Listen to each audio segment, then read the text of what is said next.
Hi everyone, welcome to episode number 4 of Vertigo, called Magnificent Branding.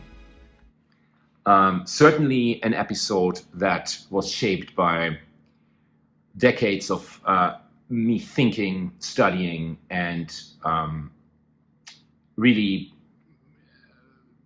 putting together an approach to branding that was informed by many, many years of working in agencies, leading agencies,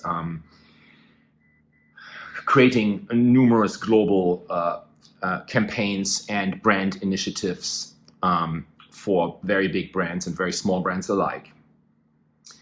And partially also born out of my own frustration with the often sort of ignorance around what branding actually means and where branding fits in terms of bringing a product or a service closer to a customer or to a viewer or to anybody engaging with the said object.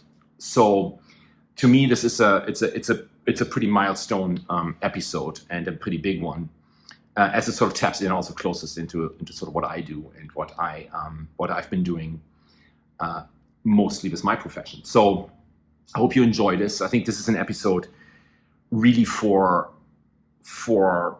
designers, for marketers, for agency leaders, for independent brand owners or company owners. I think it's for everyone, and it's really there to look at branding and to look at successful branding, magnificent branding in a new way, and to give you and unpack a sort of a method to get it right.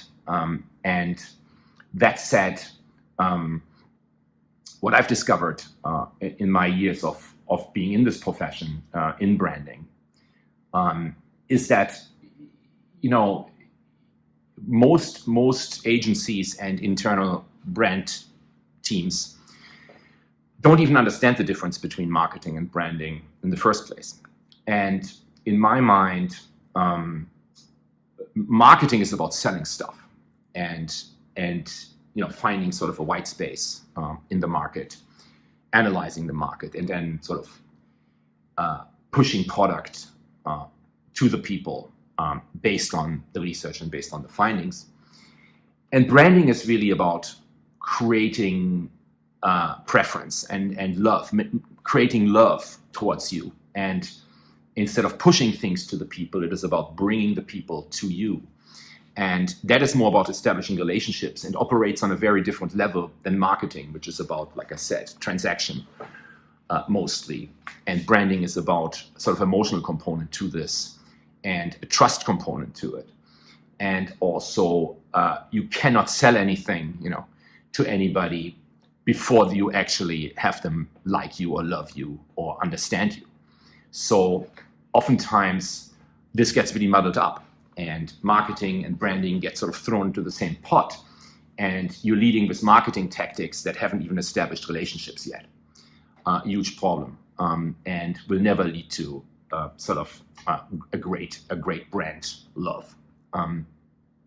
So in that sense, branding is about the provocation of the single act, the single moment where you perceive an object and you perceive its aura and its halo.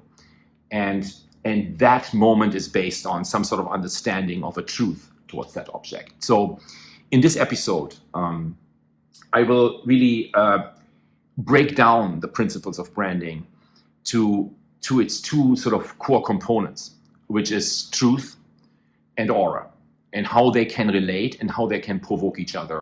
And it is very methodical, and it's very easy and at the same time fairly complicated. So this episode is trying to deconstruct that and hopefully make everyone who watches it never see branding the same way. And I hope this is going to be somewhat eye-opening. So let's jump into it.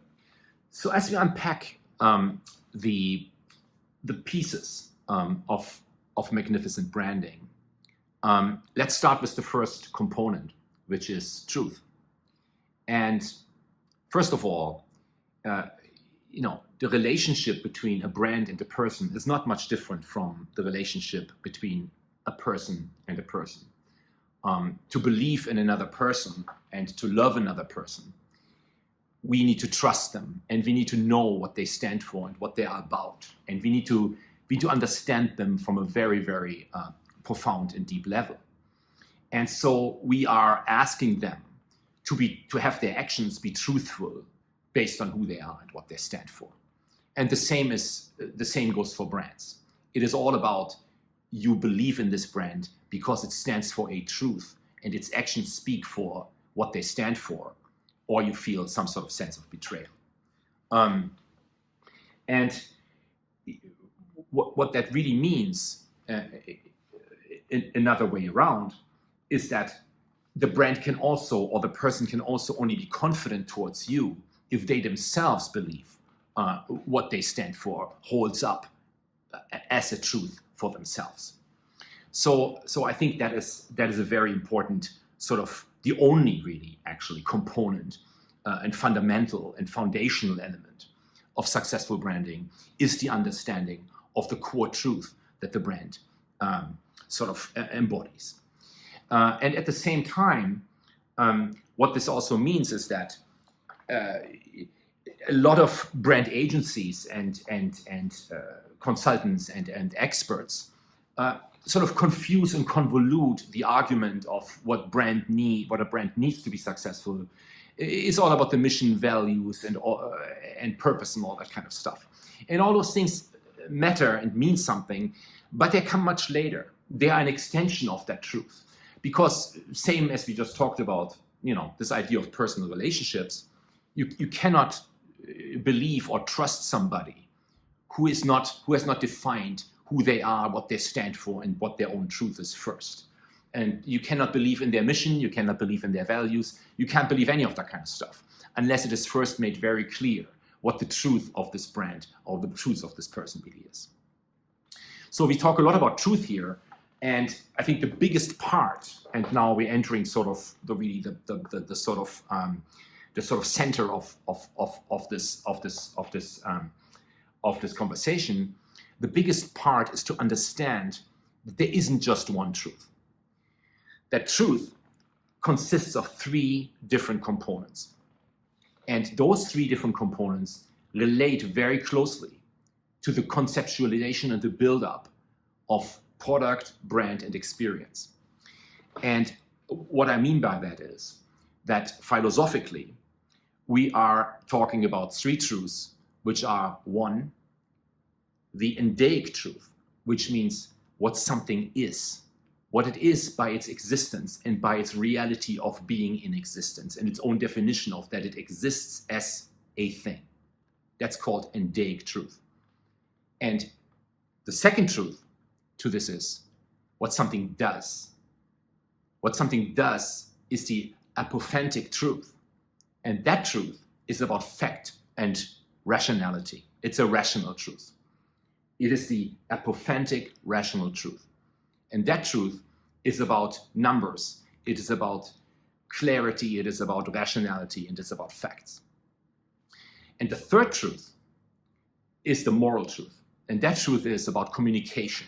And it is about experience. And it's about, do I believe what they proclaim to be true? It is a moral question of, am I betrayed? Is this true? Or is it fake? Is it false? Is it a false proclamation? So once again, we're having three different truths that ladder up to one component, one holistic truth. One is the endaic truth, what something is. The second truth is the apophantic truth of what something does. And the third truth is the so-called moral truth of what something means. If you think about this in terms of what something is, that is really our brand. And you take this further down and talk about what something does. That's really the product, and the product and its delivery of its facts and its true ability to deliver rational outcomes. And the third truth, the moral truth, is really about the experience and the communication. So we're having what something is, brand. We're having what something does, product. And we're having what something means, experience.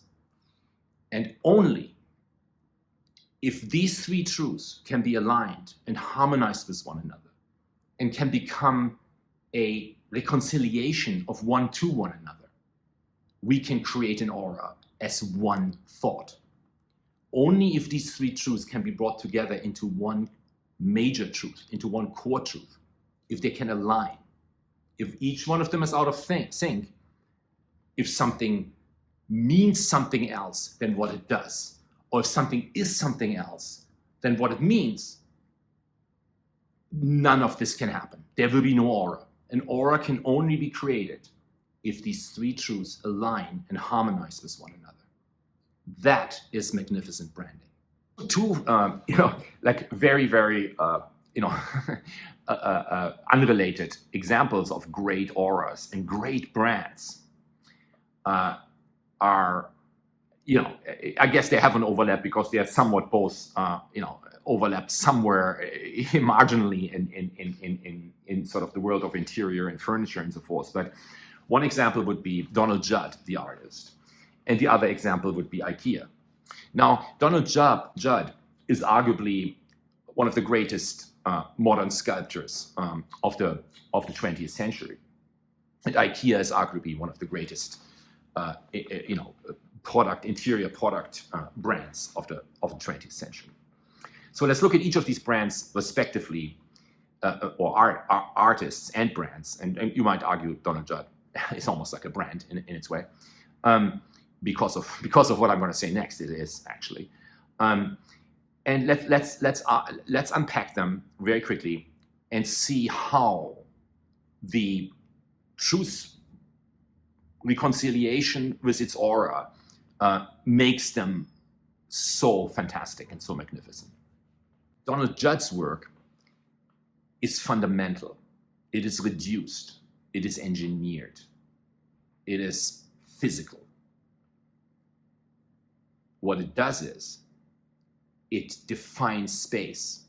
It provokes relationships in space between human and object.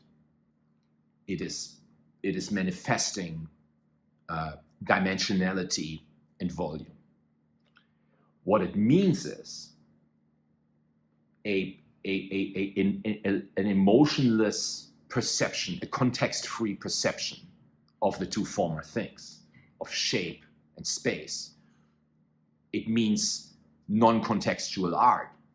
Its aura becomes pure sculpture. The truth between its manifestation as a mechanical object, as a physical object, it's doing, the relationship between space and human, and its meaning, our perception of it, results in the aura of purity, because it does not operate in any further intrusion other than form and space itself. So it is brilliant, and it's magnificent art, and it's magnificent sculpture, because it is true in each of its three truths, and therefore it evokes the aura of pure sculpture. Now Ikea is accessible, considered design. What it does is it lets you participate and interact in the process of its creation, and it lets you modulate, and it lets you become part of its life. What that means is it builds a trust and a relationship between its proposition of seeing the final product and you actually being part of bringing that to life. And its aura, ultimately, is this idea of a piece of you. Only a piece of you makes truly a home. It builds an intimacy that is home, that is you are invested in what you've actually purchased and built. So the magic of Ikea, apart from its affordability and apart from its sort of basic player in quickly putting together a beautifully designed, inaffordable home, Crate and Barrel or CB2 or whatever. Other brands can do that too.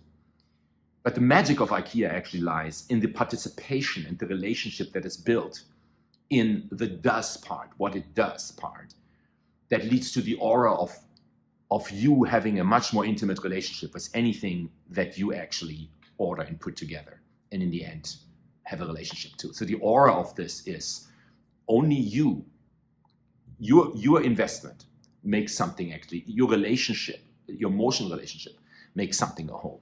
Therein lies the brilliance of a brand like IKEA. It becomes very personal. And that intimacy is in every single product. That aura is in every single product. And arguably, they had very few missteps in terms of ever, you still have to go, into the warehouse and pull the boxes together and schlep that stuff to the cashier and push your way with these heavy carts. In that moment, the brand does something, and it does it with you, and which creates the aura at the end. So these are just two examples, very different, but both have truth, and truth that is aligned throughout what it does, what it means, and what it is, or truth that's aligned in brand, product, and experience. It is one connecting thought.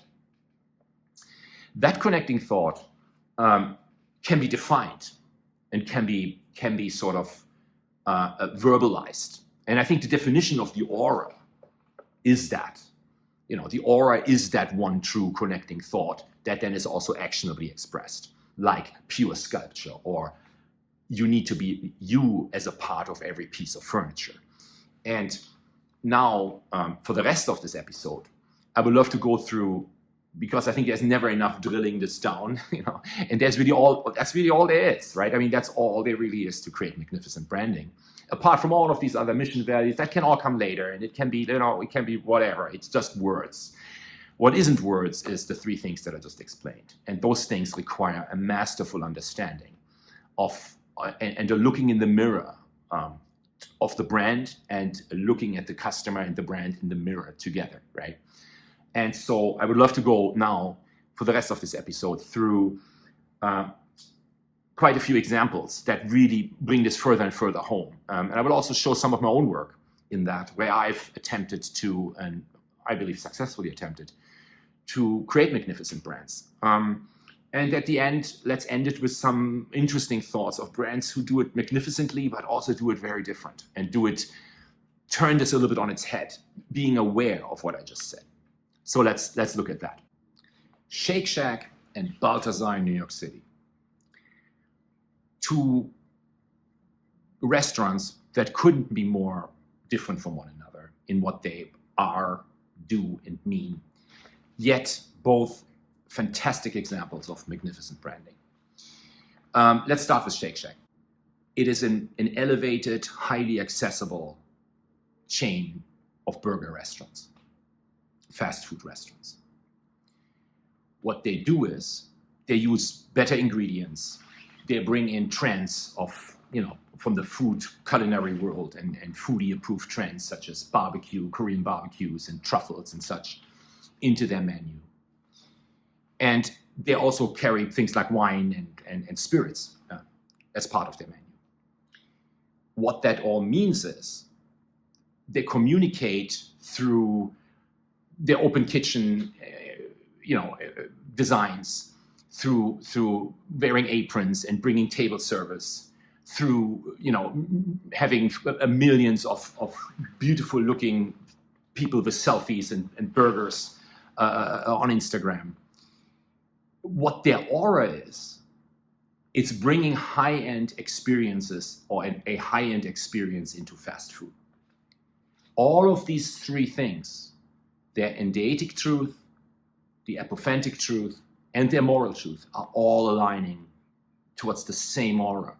They're all reconciling the same pieces of truth into a larger into one truth, the truth of high-end experiences in fast food, which is their aura in everything they do. It's a great example of magnificent brand.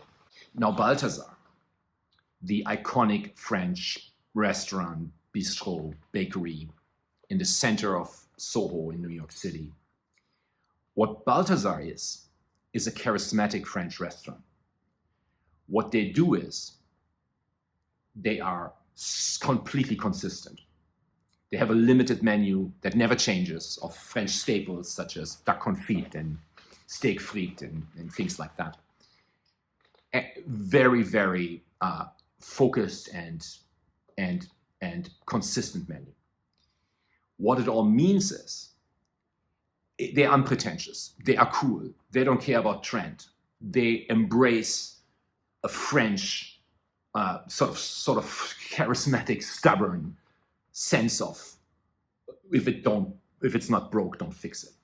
In front of their restaurant for 30 years was the same French park bench that was already so wobbly and squeaky at the end that you were afraid to sit on it. And it communicated as its aura, as its overall aura, where all of these truths came together. It communicates a sort of French cool and composure and French off-the-cuffness and not caringness of a c'est la vie inside of the eye of the hurricane, which is the Soho, with the vibrant Soho streets where in 5 minutes, 10,000 people are walking by. And these guys are right located, bringing this particular type of aura of ultimate consistency, of French cool, of essential, quintessential Frenchness into exactly that area. In there, thus lies its aura and lies its magic. Each element of their truth completely aligned, creating an absolutely magnificent aura, a magnificent brand. Baltazar, and on the other side, a fast food chain like Shake Shack, both true to what they are, both magnificent in their own brand and in their aura that they create. Another great example of a brand that really has a fantastic, so has all of these three truths aligned and has a fantastic sort of aura is Glossier.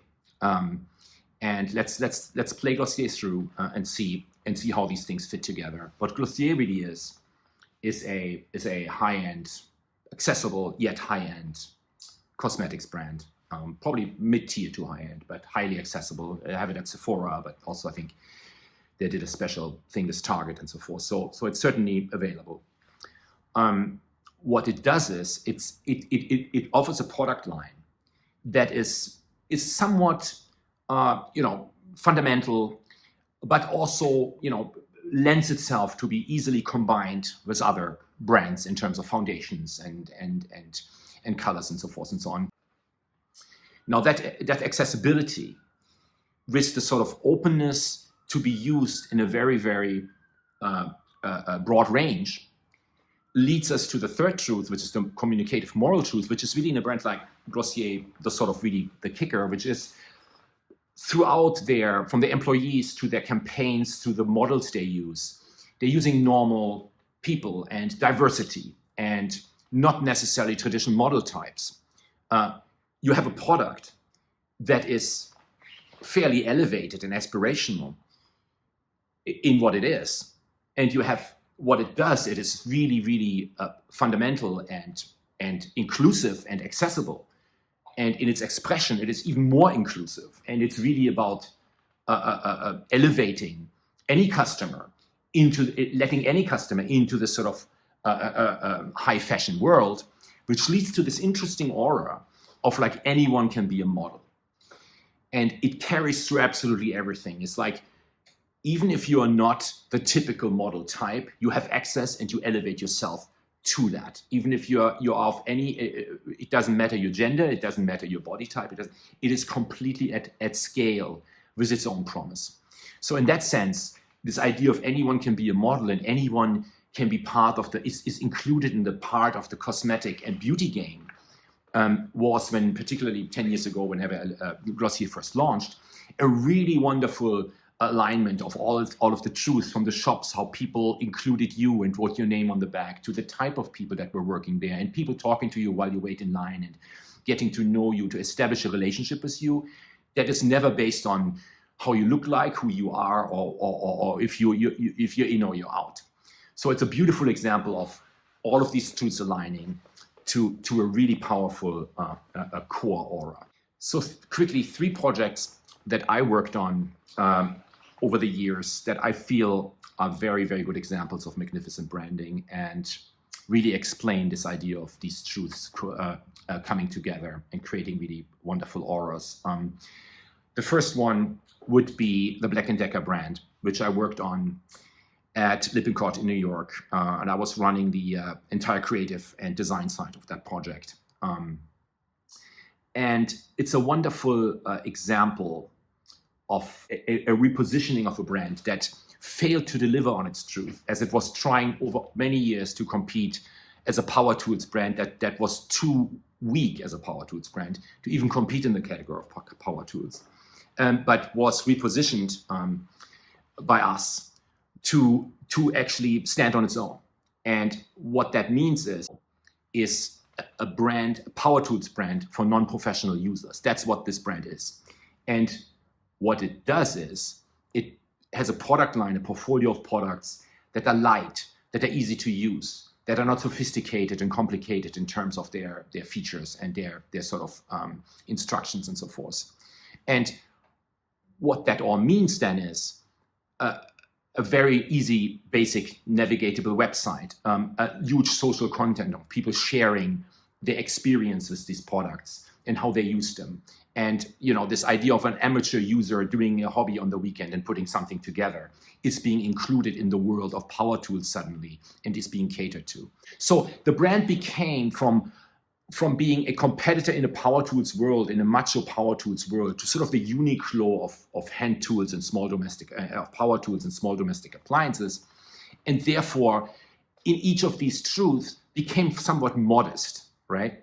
It became a non-professional. What it is, it's a non-professional tool. What it does, it produces lightweight tools that can easily be replaced or discarded, and at the end, it also communicates in a much more democratic way. And the aura that was created through all of this is really this idea of powering all people, being for everyone, being around the home, being a brand that is just a tool brand around the home without shedding all its professional sort of claims. And in that sense, all of these tools really fit together and created a new aura for this brand that became from bottom shelf at Target to top shelf and so forth and so on. And it's sort of a really great, beloved Target brand. And that wasn't like that before. It was sort of a little bit of a laughing stock. So it was a fantastic repositioning project that I led, and is still highly successful and it accomplished a lot in that space. The second example would be Acela, highly successful identity project I led almost 20 years ago and still extremely relevant today. Very, very groundbreaking at the time. What Acela is really America's first and only bullet train, serving the corridor from Boston to New York. What it does and did is it changed people's schedules. It opened up time. It completely changed the dynamics of the workday of anybody commuting from outside of New York into New York. And what it means and how it communicated itself was really this idea of a new sense of understanding of luxury inside of this commuter train, inside of the train world of trains, and inside of the Amtrak world. You suddenly have catering, and you can pre-order meals, and you're having seats that are really cleaned every day, and so forth and so on. And the aura of this entire thing, of the product, the experience delivered through the product delivering on that experience, was really this idea of taking flight on land. This really this idea of having a plane that picks you up at your train station. That was really the aura created in all of this, and that still holds up today. It's like, you want to take a train, you want to take a plane, or you want to take the Acela, right? So the aura is the plane on land, and henceforth, the logo and the identity we created, the wing and the dynamics of all of that, really embodies that entire truth as one idea. So it's a great example of the truth aligned and the expression, particularly identity-wise, from my work, so forth, being aligned with the core promise and the truth of this brand.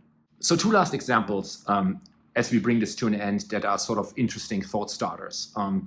What if you have a product that is actually of a lesser value than you are proclaiming it is? Like you how do you go about upping a product and still maintaining a sort of truth? And I think Balenciaga is a really great example of this, because if you think about Balenciaga or even Vetements, sort of the Demna sort of art trick that is happening in that brand is the sort of the true proclamation in what the brand means of admitting that I'm so rich I can afford to spend $1,000 on a $5 hoodie, right? I mean, why does that work? Because it works because what that brand is, it's an extremely expensive high fashion brand. What the brand does is it produces products that are oftentimes inexpensive, and just you put the logo on and they gain value through that. So it's not that they're producing the value of the product actually that the product materialistically has. However, that's the truth. However, they do not break that, right? They do not pretend that away in what the brand means. The brand admits to that truth that the product actually is, and therefore almost uses a certain idea of zeitgeist and audacity and decadence to embrace that as being an expression. And so Balenciaga is a great example of a magnificent brand simply for that reason that it admits its own doing of selling you something expensively. So that is almost a paradoxical thing, but these things are, all of these truth layers are one.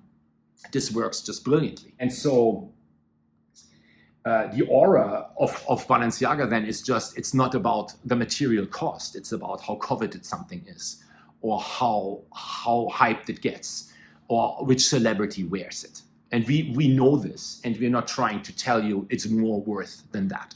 So that's a really great example of a paradoxical truth construct that still leads to a magnificent brand. So lastly, we all know this one, Tesla. An interesting example to also play this through, because this is an example where the chain of truths was severed. And so, if you think of Tesla, the brand is a car that is certainly in the spirit of creating a better earth and being good for the earth and being an environmental engagement. And the product itself, what it does, it's a bit, even from a driving experience, it's better. But also, what it does, it supports that. It is built that. It doesn't. The product that supports completely what it is. It is built and designed for the better future of driving. Now, in terms of the meaning, the communication of what the product is and what the product does has been severed by the CEO now, engaging and talking about things that are in opposition to these other two truths. He's aligning himself with points of view that stand in a larger opposition to the two former truths I've mentioned. So suddenly the lineage, the reconciliation of these different truths of what it is, what it does, and what it means is completely out of whack, because the meaning part is compromised. So it's a really good example of a brand that was once completely aligned and was magnificent and sort of fell from grace because these three truths are not aligned anymore.